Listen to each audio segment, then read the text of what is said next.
I was doing my own nails yesterday and I figured it was a good idea to make a video about what are some things that I do to save money.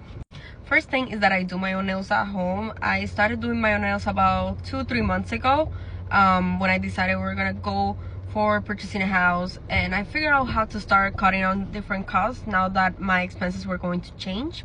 So that's one of the first things I started doing. The second thing is that I started making my own coffee at home. I finally mastered it, and it really tastes better than the one I used to spend $8 at Starbucks anyway, so it all worked out. God, it started raining so bad. Okay, so another thing is that the things that I do for fun are not really expensive, or some of them don't have any cost at all. I like listening to podcasts at my house. If you do that on YouTube, it's completely free. I do like to listen to audiobooks. Those cost a little bit of money, but they're not really that high priced anyway. And another thing that I enjoy doing is on my days off, I like to drive around nicer areas. For example, I have the beach really close to my house, so I like to drive around, enjoy the view, listening to my book on my car, and that only costs me gas money, which I don't really spend because I work from home, so I don't really have that higher of a expense in gas anyway. So that's that. Another thing is that I don't spend money on a gym membership. I have a walking pad at home.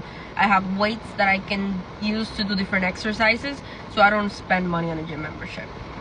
Now, I'm not saying that you need to cut expenses on every single thing that you like doing or that you like spending your money on. You just need to balance it out and figure what are some things that you could maybe cut on expenses that are not really that important, or that you don't really value spending money on it. For example, me, I don't spend money on a gym membership. I can do my workouts at home if I want to, but I do like to spend money on Pilates because I like to go to an actual studio, do reformer Pilates, and that costs money. So I'd rather spend my money on that than in a gym membership.